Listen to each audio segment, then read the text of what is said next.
Hello बच्चों, good morning. कैसे हो आप? अच्छे हो ना? ओके। तो आज हम स्टार्ट करने वाले हैं alcohol, phenol and ether topic. Okay. तो सबसे पहले हम देखेंगे अल्कोहल, फिनॉल, ईथर। अब देखो, अल्कोहल क्या होता है, फिनॉल क्या होता है और ईथर क्या होता है, आपको पता होगा। अल्कोहल का फंक्शन ग्रुप होता है ROH, फिनॉल का होता है aromatic ring OH, and ether का होता है ROR। ओके, तो समझ में आया? पहले फंक्शनल ग्रुप कौन से है? फर्स्ट अल्कोहल कौन सा है? ROH। सेकंड फिनॉल कौन सा है? फिनॉल का है aromatic ring, and aromatic ring हमेशा कौन सी रहेगी? बेंजीन रहेगी। कौन सी रहेगी? बेंजीन। और उसके ऊपर OH लगा दिया तो उसको बोलते हैं फिनॉल। एंड ईथर क्या होता है? ईथर होता है ROR। क्या होता है? ROR। ओके। नेक्स्ट स्लाइड देखते हैं हम। Classification of alcohol, phenol and ether, in which first slide is, देखो अब रिएक्शन है, एक छोटी सी रिएक्शन है। उस रिएक्शन के कारण क्या हुआ है? सेकेंडरी अल्कोहल का। अब देखो, फर्स्ट फर्स्ट देखो, जब हम देखते हैं कि क्लासिफिकेशन देखते हैं अल्कोहल का, तो सबसे पहले आता है प्राइमरी अल्कोहल, सेकेंडरी आता है सेकेंडरी अल्कोहल, थर्ड आता है टर्शियरी अल्कोहल। ओके। अब प्राइमरी अल्कोहल क्या होता है? जब कोई चेन होती कार्बन की और उससे डायरेक्ट अटैचमेंट होती है, डायरेक्ट अटैचमेंट होती है किसकी?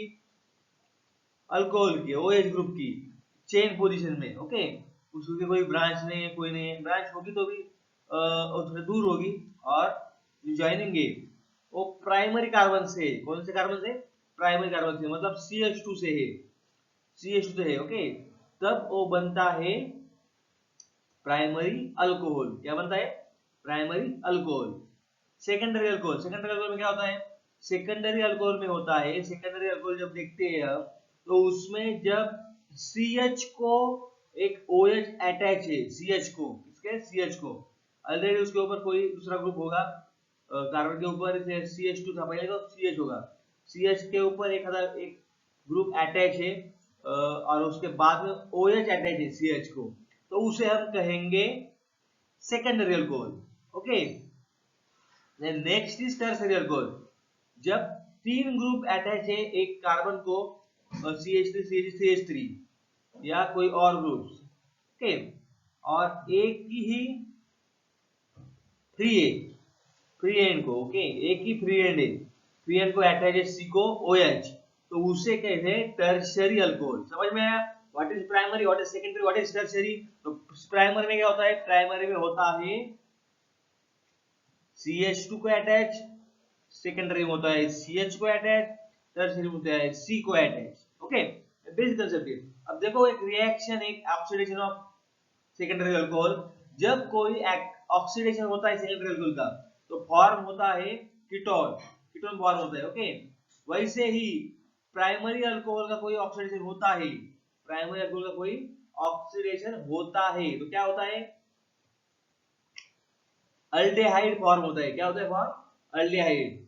अगर टर्शियरी अल्कोहल का ऑक्सीडेशन होता है तो क्या फॉर्म होता है? टर्शियरी अल्कोहल का ऑक्सीडेशन होता है तो क्या फॉर्म होता है?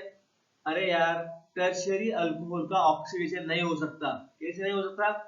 उसके पास अल्फा हाइड्रोजन नहीं है। ओके। अल्फा हाइड्रोजन नहीं है, और उसके ऊपर जो कार्बन होगा उसके ऊपर हाइड्रोजन नहीं होगा, तीनों ग्रुप अटैच है, तो उसका ऑक्सीडेशन नहीं होगा। वो कैसे चार पांच बार फॉर्म करेगा? नहीं करेगा। देखो, जब ऑक्सीडेशन होता है तो अल्कोहल का ऑक्सीडेशन होता है कीटोन में, कीटोन का होता है कार्बोक्सिलिक एसिड में, ऐसे ऑक्सीडेशन होता है। लेकिन जब देखते हैं हम, जब इसमें हम देखते हैं, क्या देखते हैं हम इसमें? एक परफेक्ट वेव एक देखते हैं, तो टर्शियरी का नहीं होता ऑक्सीडेशन। ये ध्यान में रखो, very very important point, that is note there, note down. The tertiary alcohol does not undergo the oxidation reaction at all. Okay, समझ में आया इतना पॉइंट? नेक्स्ट स्लाइड देखते हैं। अल्कोहल होते हैं, अल्कोहल में हाइड्रोजन बॉन्ड्स होते हैं। अब हाइड्रोजन बॉन्ड्स कैसे फॉर्म करता है? जब कोई मोर इलेक्ट्रोनेगेटिव एलिमेंट फॉर्म करता है लेस इलेक्ट्रोनेगेटिव एलिमेंट से बॉन्ड, उसे बोलते हैं हाइड्रोजन बॉन्ड। ओके, उसे बोलते हैं hydrogen bond.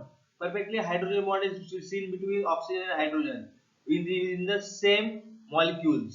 Okay, in the same molecules. This is called as intermolecular hydrogen bonding. This is called as intermolecular hydrogen bonding. क्या कहते हैं इसको? Intermolecular hydrogen bonding. Okay, समझ में आया? Then next slide देखते हैं हम। देखो यहाँ पे भी हाइड्रोजन बॉन्डिंग बता दी गई है, कैसी हाइड्रोजन बॉन्डिंग होती है। अब देखो ये हाइड्रोजन बॉन्डिंग पहले थी वो इंटरमॉलिक्यूलर थी, बराबर, अब थोड़ी अलग है। अब क्या कौन सी है? अब है वाटर के साथ। देखो वाटर में अल्कोहल सोल्यूबल होता है, इसलिए हम पीते हैं। पीते के टाइम क्या करते हैं हम? उसमें थोड़ा वाटर डाल देते हैं, उसकी कॉन्सेंट्रेशन थोड़ा कम होता है, लेकिन वो पूरा सोल्यूबल होता है वाटर में। ओके, अल्कोहल एकमात्र ऑर्गेनिक कंपाउंड है जो सोल्यूबल होता है इसमें, किसमें? वाटर में। ओके, तो वाटर के साथ वो हाइड्रोजन बॉन्डिंग फॉर्म करता है, और हाइड्रोजन बॉन्डिंग फॉर्म करने के कारण ही वो सोल्यूबल है। सोल्यूबल क्यों है? वो हाइड्रोजन बॉन्डिंग फॉर्म करता है। किसके बीच में? वाटर का H और अल्कोहल का O, और वाटर का O प्लस अल्कोहल का H, इसके बीच में ही वो बॉन्डिंग फॉर्म होती है, और बॉन्डिंग फॉर्म होने के कारण वो सोल्यूबल होती है alcohol in water. Okay, next slide देखते हैं। देखो अब फिनॉल के ऊपर हम देखेंगे, फिनॉल्स ले लिया, फिनॉल्स के ऊपर हमने ग्रुप डाल दिए। ओके, उसका नॉमेनक्लेचर कैसे होगा ये देखते हैं। सिंपली क्या देखते हैं? नॉमेनक्लेचर। क्या देखते हैं? नॉमेनक्लेचर। क्या देखते हैं? नॉमेनक्लेचर। ओके, फिनॉल ले लिया, फिनॉल के बाद ले लिया 4-ब्रोमोफिनॉल ले लिया, 2,4,6 ट्राइब्रोमोफिनॉल ले लिया। ओके, क्या लिया? 2,4,6 ट्राइब्रोमोफिनॉल। कैसे करेंगे? एक दो आर्गो के ऊपर और एक पैरा के ऊपर लगा देंगे, तो क्या होगा? 2,4,6 डाइब्रोमोफिनॉल। अगर एक पैरा के ऊपर लगा दिया तो क्या होगा? 4-ब्रोमोफिनॉल। ओके, एंड अगर कोई कुछ मिल जाएगा तो सिर्फ फिनॉल। ओके, तो it is just simple way to find out the nomenclature in the phenol. Okay, next slide देखते हैं। देखो अबे फिर से क्या आया? हाइड्रोजन बॉन्ड हमने देखी थी। Next is hydrogen bond, no hydrogen bond. अब देखो ईथर में, ईथर का जो मॉलिक्यूल ईथर, अगर ईथर हमने सोल्यूबल किया वाटर में तो वाटर में वो हाइड्रोजन बॉन्ड दिखाता है। लेकिन अगर ईथर को हमने डाल ईथर में जो ईथर रहता है, ether within the ether molecule there is no hydrogen bond. Within the ether there is no hydrogen bond. With ether में हाइड्रोजन बॉन्ड नहीं होते। अगर वो सिर्फ पानी में डाल दिया जाए तभी वो हाइड्रोजन बॉन्ड फॉर्म कर सकते हैं। ओके, समझ में आया? कंसेप्ट क्या है? ईथर में हाइड्रोजन बॉन्डिंग नहीं होती, सिर्फ वो डाल दिए जाएंगे वाटर में तो उसके ऊपर हाइड्रोजन बॉन्ड फॉर्म होंगे। यही हमें देखना है बच्चों, सिर्फ क्या देखना है? एनालाइज करना है। क्या एनालाइज करना है? ईथर में, अल्कोहल में, फिनॉल्स में जहां जहां हाइड्रोजन बॉन्डिंग बनती है वहां पे सोल्यूबल है, जहां पे हाइड्रोजन बॉन्डिंग नहीं बनती वहां पे अनसोल्यूबल है।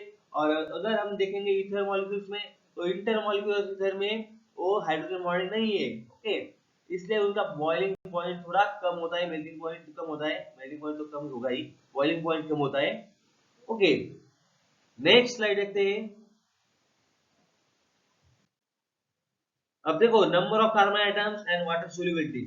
सोल्यूबिलिटी का लिखा है प्रोपोर्शन 1 पेंटेनॉल, हेक्सेनॉल, हेप्टेनॉल। अब देखो जो लोअर अल्केन्स है, लोअर अल्केन्स के अल्कोहल है, लोअर अल्कोहल मतलब methanol, ethanol, propanol, butanol, pentanol, hexanol, heptanol. तो इनमें से जो ज्यादा सोल्यूबल है, जो वाटर सोल्यूबल, वो कौन है? मिथेनॉल है, इथेनॉल। कैसे? उनकी साइज लेस है, उनमें ब्रांच स्ट्रक्चर्स कम है, बाद में उनमें क्या खासियत है? उनमें खासियत ये है कि वो इजीली सोल्यूबल होते हैं और इजीली हाइड्रोजन बॉन्ड फॉर्म करते हैं due to small size. Okay, वैसे 1 पेंटेनॉल, हेक्सेनॉल, हेप्टेनॉल ले लिया तो वो नहीं फॉर्म करते, ज्यादा हाइड्रोजन बॉन्डिंग को फॉर्म नहीं कर सकते। उनका नेचर पोलर होता है, और पोलर नेचर के कारण, पोलर नेचर उनका नेचर नहीं होता, सॉरी, उनका जो नेचर होता है वो अनसोल्यूबल होता है वाटर में। ओके, तो ये आप इतना ही ध्यान दो। नेक्स्ट इज वही एक डायग्राम है, और नेक्स्ट इज देखो अब एक रिएक्शन ले लिए फिनॉल की, फिनॉल की रिएक्शन ले लिए।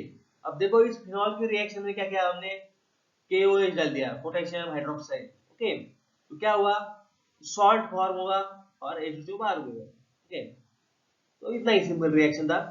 तो आज के लिए इतना बस हो गया। तो अगले सेशन में हम देखेंगे व्हाट इज क्या what is reactions between alcohols, phenol ethers, preparations, methods, uses, सब हम देखेंगे। आज के लिए सिर्फ इतनी इंट्रोडक्टरी वीडियो थी, मैंने ले ली, आपने सुन ली। अब जाने घर में जाने के बाद या अभी अभी क्या करने का, पीछे रिवाइंड करने का, जो बता है वो नोट्स लिखने का, और गुड बाय।